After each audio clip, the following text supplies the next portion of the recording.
There are some major developments happening in Washington that could have a huge impact on the future of cryptocurrency regulation in the United States.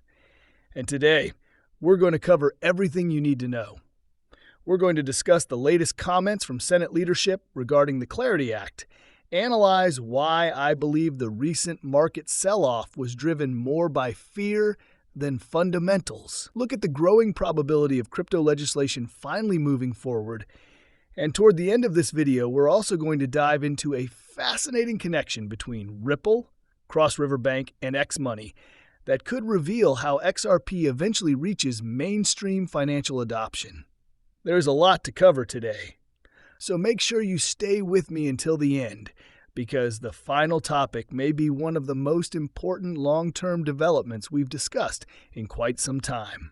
As always, thank you to everyone who supports the channel by liking the videos and subscribing. Your support truly means a lot.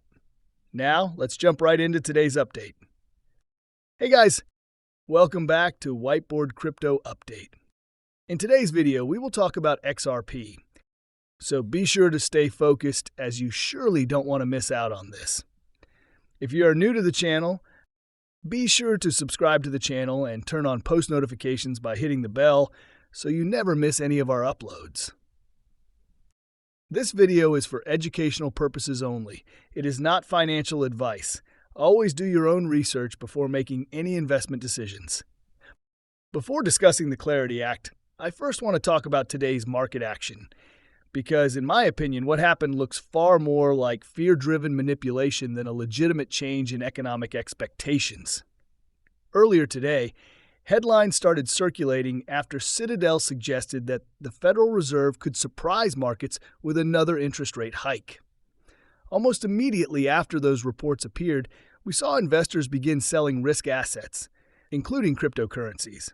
However, when you actually step back and examine the facts, the probability of such a surprise looks extremely small. Prediction markets continue showing overwhelming confidence that rates will remain unchanged. Most forecasts suggest there is roughly an 80% probability that there will not be another hike at this meeting. That alone should make investors question why such a dramatic reaction happened across the market. There is another reason I find the rate hike narrative difficult to believe. After the current Federal Reserve meeting, there is no meeting scheduled immediately afterward because policymakers enter a recess period. Historically, central banks rarely choose to introduce an unexpected policy shock right before an extended break. If they intended to tighten monetary policy aggressively, it would make far more sense to prepare markets well in advance, rather than surprise everyone immediately before recess. Inflation data also supports this view. While inflation has not fully returned to the Federal Reserve's official 2% target, it has fallen dramatically from the peak levels experienced following the pandemic. Only a short time ago, inflation was approaching 10%. Today, we are talking about inflation running in the upper 2% to lower 3% range, which is very close to long-term historical averages. When you compare where inflation was just a couple of years ago versus where it stands today, the overall trend is clearly moving in the right direction. That is the bigger picture many investors overlook. Because of this progress, the idea that policymakers would suddenly reverse course with an unexpected rate increase simply does not make much sense to me. Instead, it appears more likely that certain narratives were amplified to create fear, encourage short-term selling, and shake confidence in the market. Interestingly, after the initial drop, prices recovered much of those losses fairly quickly, which further supports the idea that the headline created temporary panic rather than reflecting a genuine shift in economic conditions. There is also a political angle worth considering. President Trump has repeatedly emphasized his preference for lower interest rates, and many people expect future Federal Reserve leadership to be more aligned with that direction. Whether you agree with that view or not, it makes the possibility of an unexpected rate hike appear even less likely. Of course, we will soon find out what the Federal Reserve ultimately decides, but at this moment, I believe markets overreacted to a narrative that was never particularly convincing. Now let's move on to what may be the biggest story of today's video. Senate Republican leader John Thune recently stated that he believes the Clarity Act is likely to receive a vote before the August recess. That statement is extremely important because Senate leadership generally avoids making public commitments unless significant progress has already been made behind closed doors. In my opinion, legislation usually does not reach the voting stage unless leadership has already counted the votes and believes there is a realistic path to passage. Before a major bill reaches the Senate floor, lawmakers spend weeks and sometimes months discussing support, negotiating details, and determining where every senator stands. By the time leadership begins publicly suggesting that a vote is likely, much of the difficult work has already been completed. Whether the vote happens immediately before recess or shortly afterward is almost secondary. The most important takeaway is that leadership appears increasingly confident that the legislation is ready to move forward. That should be encouraging for everyone following digital asset regulation. Regardless of anyone's personal opinion about Senator John Thune, one thing has generally been consistent throughout his leadership style. He tends to be cautious about making promises regarding legislative timing. He usually avoids creating expectations unless there is a reasonable chance they can actually be met. That makes his recent comments even more significant because they suggest genuine confidence rather than political optimism. At the same time, another narrative has been spreading across financial media, claiming that the Clarity Act has somehow been delayed or that it is unlikely to move before recess. Personally, I think that interpretation deserves skepticism. Many people never expected a vote during the current week anyway. Earlier guidance already suggested next week or shortly thereafter was always a more realistic time frame. So, it becomes very interesting that negative headlines about delays appeared almost simultaneously with market fear surrounding the interest rate speculation. When several bearish narratives emerge at exactly the same time, despite positive developments happening behind the scenes, it naturally raises questions about whether sentiment is being influenced more than fundamentals. Even prediction markets have begun reflecting growing optimism. Betting odds for the legislation passing have climbed significantly, showing that confidence is steadily increasing. While prediction markets are certainly not perfect, they do provide a useful snapshot of changing expectations. One reason I believe investors continue underestimating the probability of this legislation becoming law is because many people focus only on recent price action. They assume that if crypto prices fall, then legislative progress must also be deteriorating. Those two things are not necessarily connected. Support for regulatory clarity now extends well beyond cryptocurrency enthusiasts.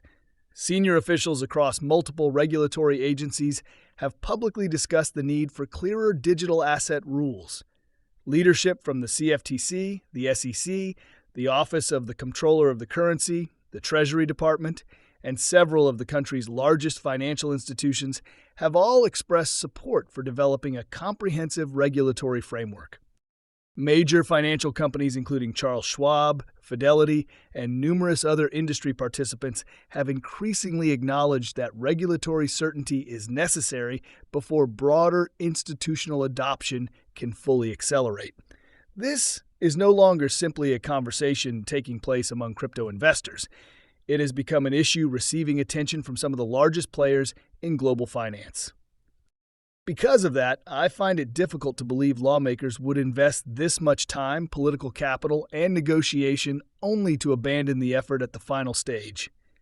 Some critics argue that approaching midterm elections could push cryptocurrency legislation aside, but I actually believe the opposite may be true. If lawmakers can successfully pass the Clarity Act before campaign season becomes the primary focus, they remove one major issue from their agenda while demonstrating that they delivered on an important promise. That allows them to shift attention toward election priorities without constantly facing pressure from voters asking why digital asset legislation remains unfinished. Imagine running for re-election while thousands of constituents continue contacting your office, asking why the Clarity Act has not been passed. That is not a situation most politicians would welcome. Passing the legislation now could eliminate that distraction and potentially generate goodwill among a rapidly growing group of digital asset supporters. For that reason, I continue encouraging everyone who supports regulatory clarity to contact their elected representatives. Let them know that clear cryptocurrency legislation matters to you. Lawmakers pay attention when enough constituents communicate the same message. Public engagement absolutely has the potential to influence legislative priorities. Now, let's finish today's video by discussing something that may not have received enough attention, but could become extremely important over the next several years. Recently, X Money officially announced that Cross River Bank will serve as its banking partner. At first glance, this may appear to be just another partnership announcement. However, once you begin looking deeper into Cross River Bank's history, the picture becomes much more interesting. Cross River established a relationship with Ripple all the way back in 2014, making it one of Ripple's long-standing banking partners. More importantly, that relationship has continued to evolve rather than disappear over time. This raises an important question about how Ripple's technology may ultimately achieve mass adoption. Many investors assume Ripple will directly partner with every major company using XRP or the XRP ledger. Personally, I think the reality could look very different. Instead of every fintech company integrating directly with Ripple, Ripple may provide the infrastructure that banks and financial institutions build upon. Those banks can then deliver services to consumer-facing platforms like X Money while Ripple remains operating beneath the surface.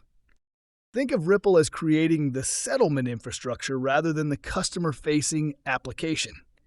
Banks like Cross River can use Ripple's technology, compliance capabilities, payment infrastructure, custody solutions, stablecoin ecosystem, hidden road integration, Ripple Prime services, treasury management tools, and XRP ledger functionality to create innovative financial products. Those products can then be offered through massive consumer applications without users ever realizing the underlying settlement layer involves blockchain technology. That is a fundamentally different vision of adoption than many people imagine. Instead of asking millions of consumers to learn how cryptocurrency works, the technology simply operates invisibly behind familiar financial applications. Ripple CTO David Schwartz has discussed this concept before, emphasizing that mainstream adoption will likely occur through infrastructure rather than direct retail interaction. The average user may never purchase XRP themselves, but they could still benefit from instant settlement, lower transaction costs, improved liquidity, and more efficient payments because financial institutions are utilizing XRP ledger technology behind the scenes. If Cross River successfully expands its relationship with Ripple while simultaneously supporting X Money, we may be witnessing one of the earliest examples of this infrastructure-first strategy becoming reality.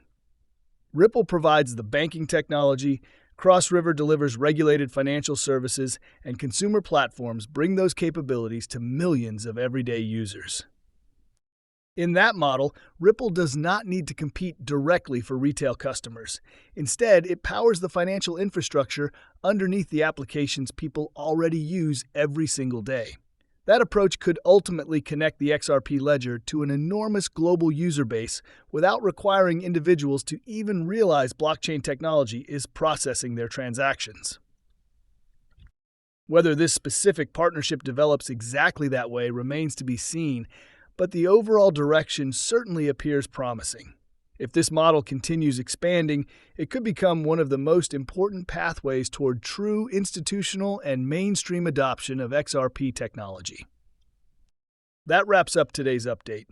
We covered the recent market volatility, explained why I remain skeptical of the surprise rate hike narrative, analyzed the latest developments surrounding the Clarity Act, discussed why I believe the odds of passage continue improving, and explored how Ripple's long-term infrastructure strategy could quietly transform global finance through partnerships like Cross River Bank and X Money. The next several weeks could prove extremely important for both cryptocurrency regulation and Ripple's broader ecosystem.